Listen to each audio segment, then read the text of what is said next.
I'm sure you've heard the news. Bears love a good winter snooze, but they're not alone.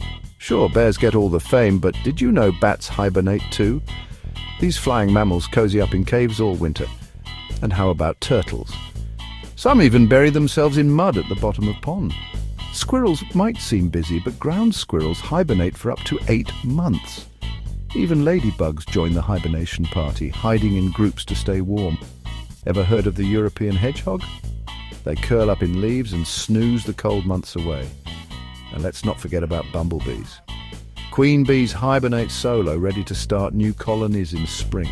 So next time you think of winter sleep, remember it's not just for the bears. Who knew hibernation was so diverse?